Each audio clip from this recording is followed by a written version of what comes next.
হরে কৃষ্ণ। প্রিয় ভক্তবৃন্দ, আপনারা দেখছেন পরলোক টিভি। তো ভক্ত দু রকমের হয়, সাধক ভক্ত আর সিদ্ধ ভক্ত। যে ভক্ত সাধনা করে তাদেরকে বলা হয় সাধক ভক্ত, আর যে সমস্ত ভক্ত সাধনায় সিদ্ধি লাভ করেছেন তাদেরকে বলা হয় সিদ্ধ ভক্ত।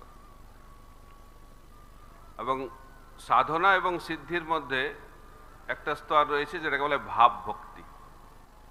সাধনা ভক্তি থেকে হয় রতির উদয়, রতি গাঢ় হইলে তারে প্রেম নাম কয়।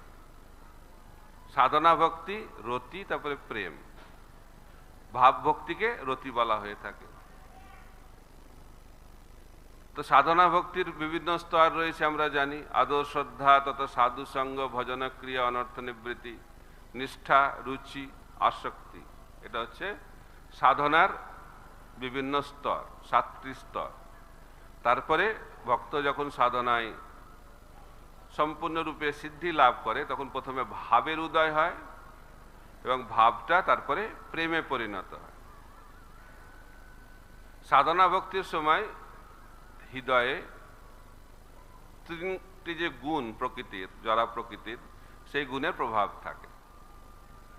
সত্ত্বগুণ, রজগুণ এবং তমগুণের প্রভাব হৃদয়ে থাকে। কিন্তু যখন কোনো ভক্ত ভাব ভক্তি স্তরে চলে যায় তখন আর হৃদয়ে 3টে গুণের কোনো প্রভাব থাকে না। রূপ গোস্বামী ব্যাখ্যা করছেন, তখন তার হৃদয়ে সম্বিত শক্তি এবং হ্লাদিনী শক্তি প্রকটিত হয় এবং তখন তার স্বরূপ, চিন্ময় যে স্বরূপ, সেটা সে বুঝতে পারে এবং প্রেম ভক্তি স্তরে পূর্ণরূপে সেটা প্রকটিত হয়। এটা হচ্ছে ভক্তির বিভিন্ন স্তরের বৈশিষ্ট্য। যখনই ভক্তের হৃদয়ে সম্বিত শক্তি এবং লাদিনী শক্তি প্রবেশ করে তখন আর ভক্ত নিজেকে নিয়ন্ত্রণ করে রাখতে পারে না। তার প্রভাব তখন অষ্টসাত্ত্বিক বিকার রূপে প্রকটিত হয়। সে কথাই প্রভুপাদ তাৎপর্যে ব্যাখ্যা করছেন, যারা ভগবানের উন্নত ভক্ত তাদের চরিত্রে, তাদের শরীরে এই 8টি বিকার দেখা যায়। এটাকে বলে অষ্টসাত্ত্বিক বিকার। সেই সম্বন্ধেও রূপ গোস্বামী বিস্তারিতভাবে ব্যাখ্যা করেছেন। কিন্তু এই অষ্টসাত্ত্বিক বিকার অনুকরণ করা যায়, এটা যে সমস্যা। তো দেখা যাচ্ছে যেখানে কি অশ্রু, দেহের কম্পন, স্বেদ, রোমাঞ্চ, সর্বাঙ্গ, এগুলো অনুকরণ করা যায়। আর কলিযুগে এই অনুকরণ করা ভক্তও ভালোই দেখতে পাওয়া যায়। তাই তাদের থেকে প্রতারিত যাতে আমরা না হই, সেই কারণে রূপ গোস্বামী বলছেন, কোনো ভক্ত যে ভাবভক্তি প্রেম ভক্তি স্তরে গেছে এইটা দিয়ে বিচার করা উচিত নয়। কেন? কারণ এই অষ্টসাত্ত্বিক বিকার অনুকরণ করা যায় আর এই অষ্টসাত্ত্বিক বিকার লুকিয়ে রাখা যায়।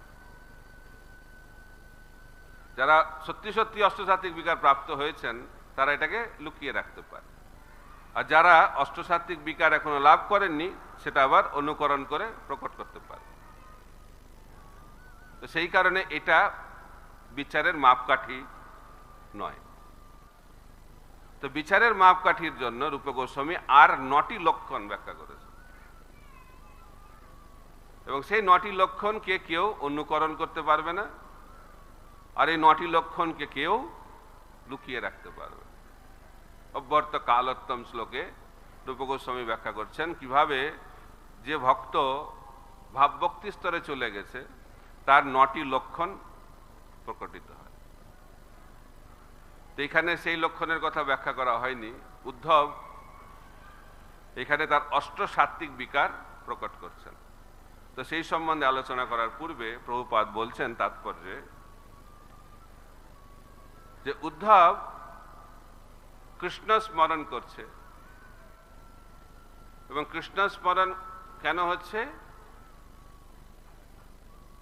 কারণ বিদুর কৃষ্ণ সম্বন্ধীয় প্রশ্ন করেছে।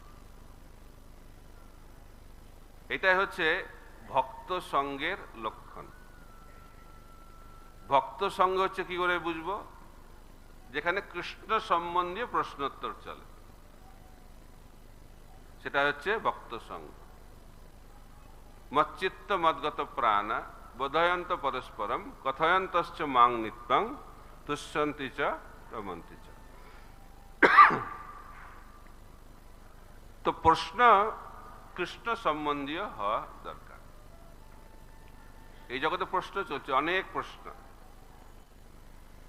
কিন্তু সেই প্রশ্ন করলে জীবের আত্যন্তিক মঙ্গল সাধিত হয় না। কিন্তু কেউ যখন কৃষ্ণ সম্বন্ধীয় প্রশ্ন করে তখন চরম মঙ্গল সাধিত হয়। কার মঙ্গল হয়? যে প্রশ্ন করেছে তার মঙ্গল হয়, যে বলছেন, যিনি বলছেন তার মঙ্গল হয়, আর যারা শ্রবণ করছেন তাদেরও মঙ্গল হয়। সেটা শ্রীমদ্ ভাগবতে ব্যাখ্যা করা হয়েছে। যখন পরীক্ষিত মহারাজ শুকদেব গোস্বামীকে কৃষ্ণ সম্বন্ধীয় প্রশ্ন করেছেন, তখন শুকদেব গোস্বামী খুব সন্তুষ্ট হয়েছেন। নৈমিষারণ্যে সুত গোস্বামী খুব সন্তুষ্ট হয়েছেন যখন সৌনকাদি ঋষিরা কৃষ্ণ সম্বন্ধীয় প্রশ্ন করছেন। তাই শিল প্রভুপাদ বলছেন, শিষ্য যখন গুরুর কাছে আসবে তখন কৃষ্ণ সম্বন্ধীয় প্রশ্ন করা উচিত। এটা হচ্ছে গুরু শিষ্যের সম্বন্ধ।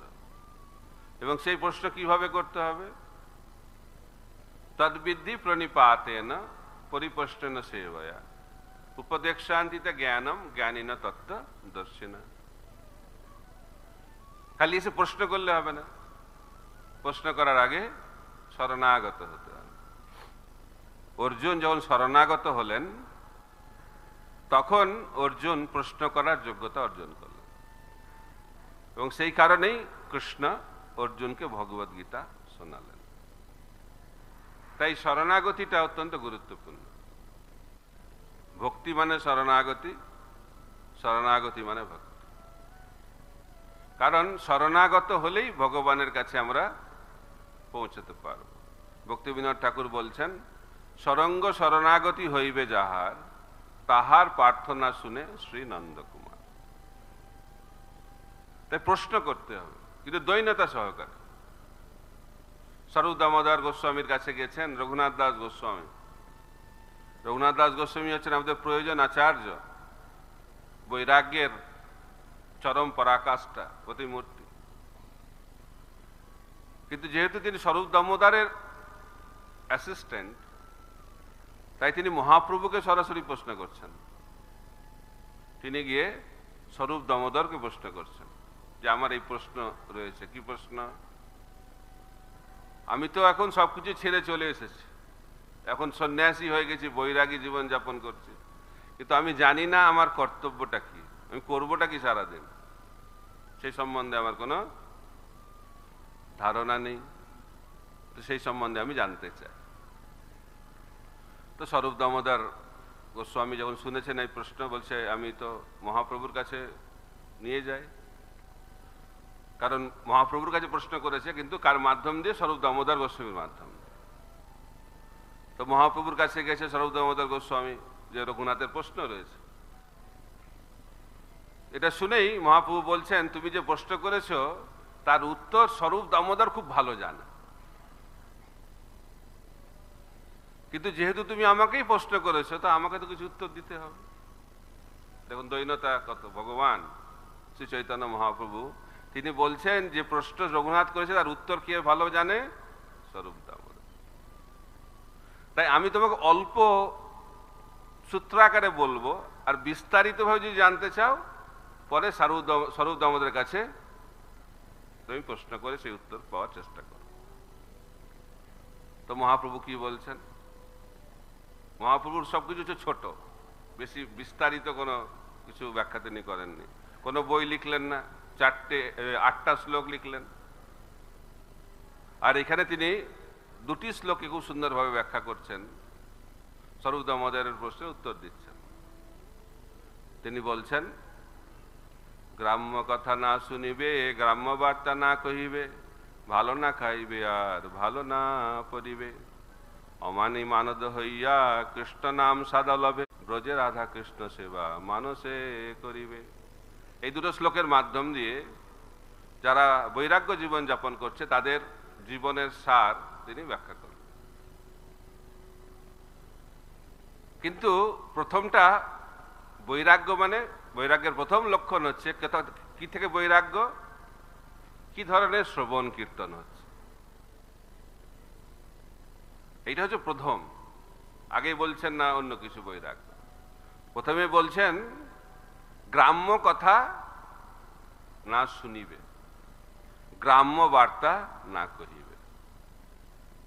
এটা হচ্ছে সার, কৃষ্ণ কথা। তার মানে কি, গ্রাম্য কথার উল্টো কি, কৃষ্ণ কথা। তা গ্রাম্য কথা না কহিবে, তাহলে কি কথা কহিবে, কৃষ্ণ কথা কহিবে। আর গ্রাম্য বার্তা না কহিবে, না শুনিবে, গ্রাম্য কথা না শুনিবে, গ্রাম্য বার্তা না কহিবে। তাহলে কৃষ্ণ কথা শুনতে হবে আর কৃষ্ণ কথা বলতে হবে, এবং সেটা হচ্ছে ভাগবত। ভাগবত মানে হচ্ছে কৃষ্ণ কথা শ্রবণ আর কৃষ্ণ কথা কীর্তন। শুকদেব গোস্বামী বলছেন আর পরীক্ষিত মহারাজ শুনছেন। তাই বৈরাগী জীবন যাপন, ভক্তের জীবন মানে কি, এটাই জীবন। ভক্তের জীবন মানে এটাই, কৃষ্ণ কথা শুনতে হবে আর কৃষ্ণ কথা বলতে হবে। আর বলছেন বিশ্বনাথ চক্রবর্তী ঠাকুর, আমি কিছুদিন আগে পড়ছিলাম, যে তিনজন এই কৃষ্ণ কথার মাধ্যম দিয়ে তার যে ফল সেটা লাভ করে, কিন্তু বলছে যে কীর্তন করে সে সব থেকে বেশি উপকৃত হয়। বিশ্বনাথ চক্রবর্তী ঠাকুর বলছেন যে বলে তার সব থেকে বেশি মঙ্গল হয়, তারপরে দ্বিতীয় যে প্রশ্ন করে, আর যে শোনে সে তৃতীয় স্তরে বলা আছে। এটাতে বক্তাদের বক্তব্য রাখার একটা অনুপ্রেরণা পাওয়া যাচ্ছে। কিন্তু কে বলতে পারবে, সেই বলতে পারবে যে শুনবে,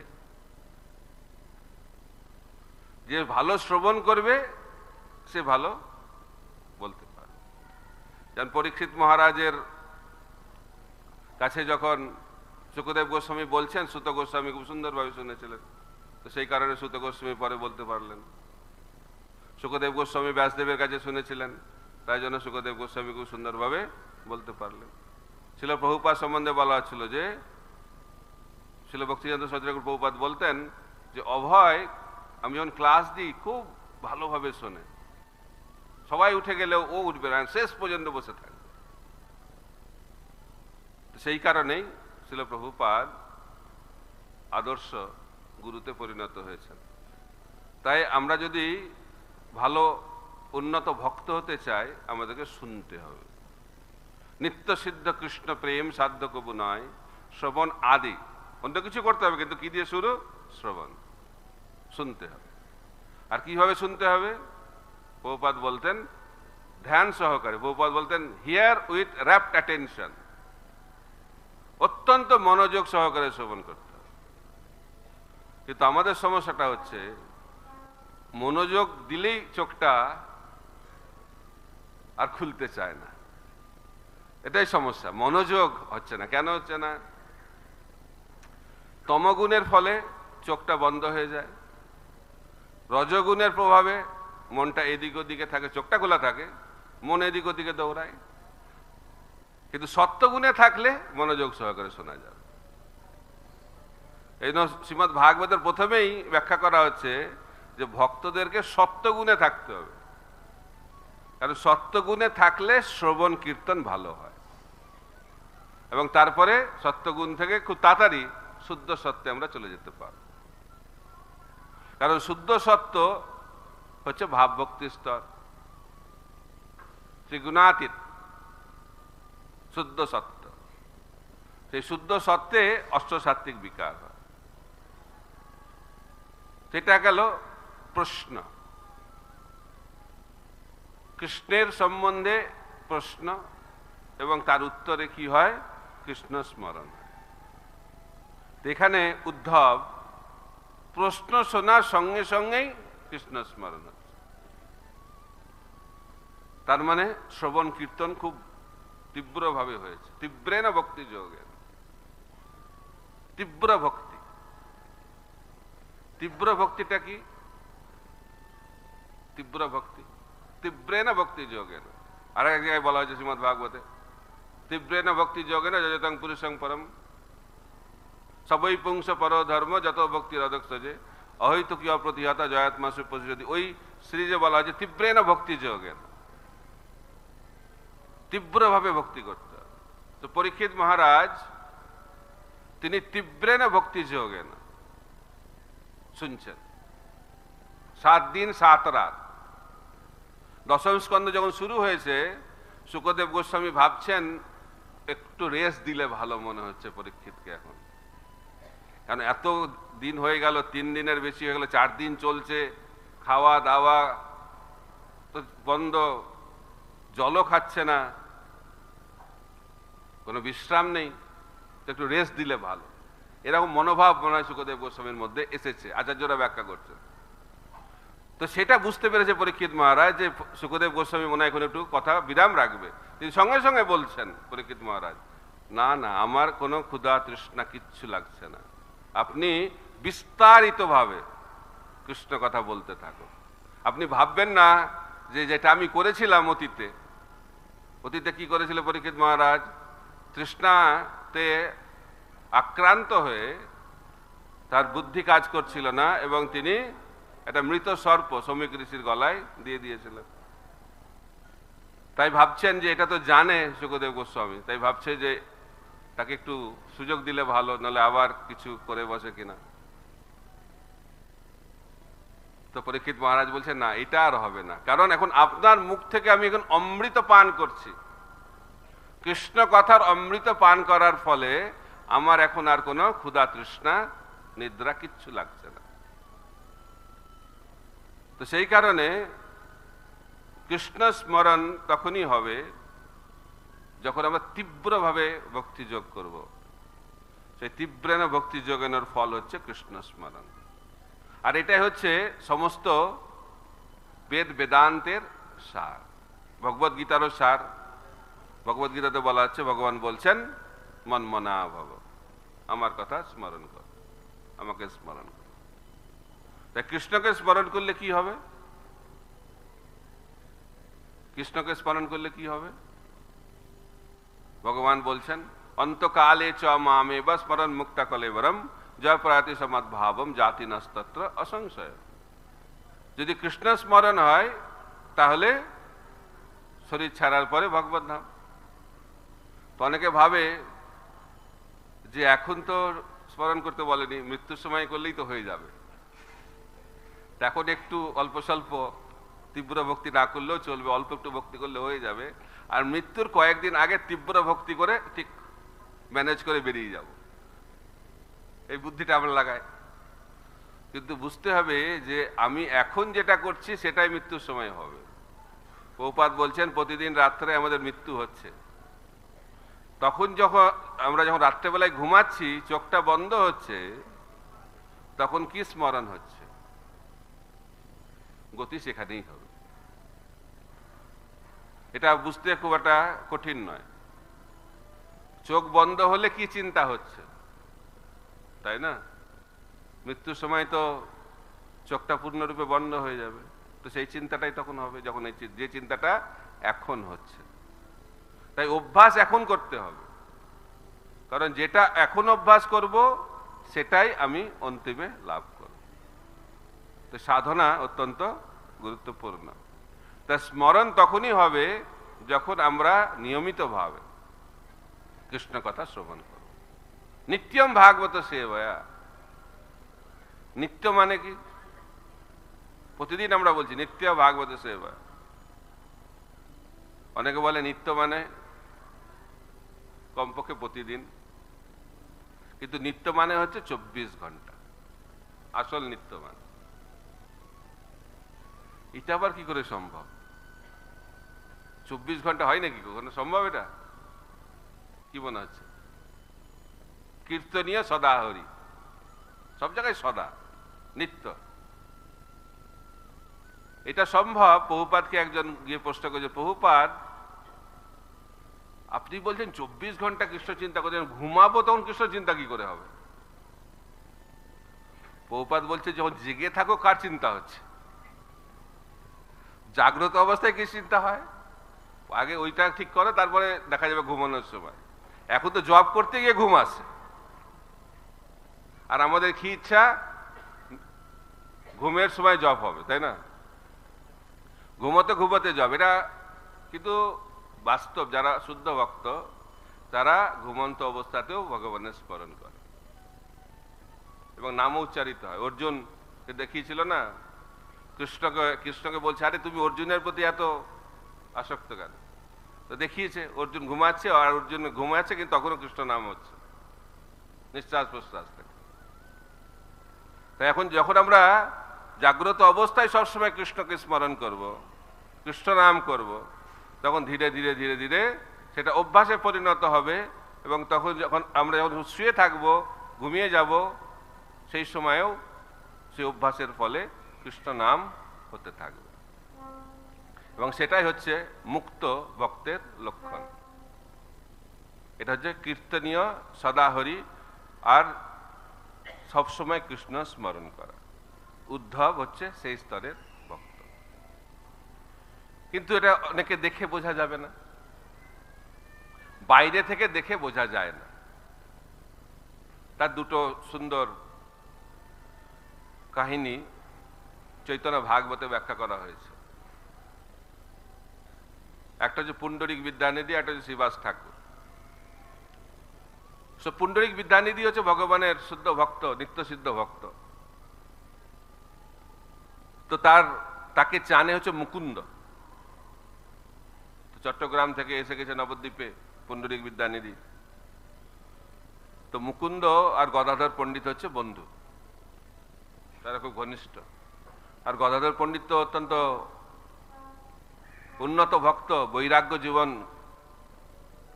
তো তাকে বলেছে মুকুন্দ, চলো একজন মহান বৈষ্ণব এসেছে, পুণ্ডরিক বিদ্যানিধি, তাকে দর্শন করে আস। তো গদাধর পণ্ডিত ভেবেছে বৈষ্ণব, শুদ্ধ বৈষ্ণব মানে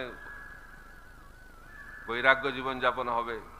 তো গেছে, দেখছে একদম বিরাট ব্যাপার, আভিজাত্য জীবন, যে বিছানায় শুয়ে আছে দেখার মতো, একদম পান খাচ্ছে, চামড় দুলাচ্ছে, চাদর বিছানা, একদম দেখে মনে হবে একদম পুরো জাগতিক ব্যক্তি। তো এটা দেখে গদাধর পণ্ডিতের হৃদয়ে একটু সন্দেহ হয়েছে, সত্যি কি শুদ্ধ বৈষ্ণব? দেখে তো লাগছে জাগতিক লোক। তো এই মনে যখন চিন্তাটা এসেছে, সেটা বুঝতে পেরেছে মুকুন্দ। তা আমাদের হৃদয়ে কি চলছে সেটা ভগবান তো বুঝতেই পারবে, তার সঙ্গে সঙ্গে যারা উন্নত ভক্ত তারাও বুঝতে পারে। প্রভুপাদ তাৎপর্য ব্যাখ্যা করছেন, যখন ধ্রুব মহারাজ বৃন্দাবনের দিকে যাচ্ছেন, তো পথে নারদ মুনি এসে উপস্থিত হয়েছে। তো নারদ মুনি কি করে জানলো যে ধ্রুব মহারাজ বনে যাচ্ছে, মায়ের দ্বারা অপমানিত হয়েছে? কি করে বুঝতে পারলো? তো প্রভুপাদ তাৎপর্যে লিখছেন, নারদ মুনি হচ্ছে পরমাত্মার মতো। পরমাত্মা যেমন জানতে পারে কার হৃদয়ে কি চলছে, ঠিক একইভাবে ভগবানের সেই ধরনের ভক্তরা হৃদয়ে কি চলছে সেটা বুঝতে পারে। তো মুকুন্দ বুঝতে পেরেছে যে গদাধর পণ্ডিতের হৃদয়ে কি চলছে। তো তখন মুকুন্দ তখন একটা শ্লোক বলেছে, যেখানে কৃষ্ণের কারুণ্য ব্যাখ্যা করা হয়েছে। অহবকিয়ান স্তনকালকুটম যে শ্লোক শ্রীমদ্ ভাগবতের, যেখানে কৃষ্ণের করুণার কথা ব্যাখ্যা করা হয়েছে, যে পুতনা রাক্ষসী এসেছিল কৃষ্ণকে হত্যা করার জন্য, কিন্তু তাকে মাতৃপদ দিয়ে দেয়া হলো কোথায়? গোলক বৃন্দাবনে। এটা ভক্তরাও চমৎকৃত হয় এটা শুনে। সাধারণত অসুরদের কে যদি কোনো অবতার, ভগবানের কৃষ্ণের অবতার হত্যা করে, তাদের মুক্তি হয়। কৃষ্ণের হাতে মরলে বৈকুণ্ঠ প্রাপ্তি হয়, কিন্তু এখানে দেখা যাচ্ছে একমাত্র এই ওষুধটাই আচার্যরা ব্যাখ্যা করছেন যিনি গোলক বৃন্দাবন প্রাপ্তি করেছেন। কি সেবা করেছেন? কৃষ্ণকে মারতে এসেছিল, স্তন দুগ্ধে বিষ মাখিয়ে কৃষ্ণকে হত্যা করতে এসেছিল, এবং তার কি গতি হলো? গোলক বৃন্দাবনে মাতৃপদ লাভ হল। এই ধরনের প্রভুর আশ্রয় যে গ্রহণ করবে না, তার থেকে দুঃখজনক আর কিছু আছে? কে করবে না? এই শ্লোক যখন শুনেছে পুণ্ডরিক বিদ্যানিধি, সঙ্গে সঙ্গে তার শরীরে অষ্টসাত্ত্বিক বিকার, একটা শ্লোক যা শুনেছে, অষ্টসাত্ত্বিক বিকার, সমস্ত কিছু ছিঁড়ে ফেলছে, কাপড় ছিঁড়ে ফেলছে, বিছানা থেকে নিচে পড়ে গড়াগড়ি খাচ্ছে, তারপরে অচেতন হয়ে পড়ে গেছে। বলা যে 6 ঘন্টা এরকম অচেতন অবস্থায় ছিল, তারপরে আবার জাগরিত হয়েছে। তখন গদাধর পণ্ডিত ভাবছে আমার তো বিরাট অপরাধ হয়ে গেল, তখন কি হবে? তো পুণ্ডরিক বিদ্যানিধির কাছে আমি দীক্ষা নেব। মুকুন্দকে বলেছে আমার তো অপরাধ হয়ে গেল, এই অপরাধ থেকে মুক্তি লাভের একমাত্র উপায় আমি এনার কাছ থেকে দীক্ষা নিতে চাই। তো মুকুন্দ খুব সন্তুষ্ট হয়েছে এবং পুণ্ডরিক বিদ্যানিধিকে বলেছেন, তখন পুণ্ডরিক বিদ্যানিধি ওনাকে দীক্ষা প্রদান করেছেন। এইভাবে আমরা দেখতে পাচ্ছি যে ভক্ত কোন স্তরে আছে বাহ্যিকভাবে বোঝা সম্ভব না, বাহ্যিকভাবে বিচার করা উচিত। এটা তো গেল একদিক।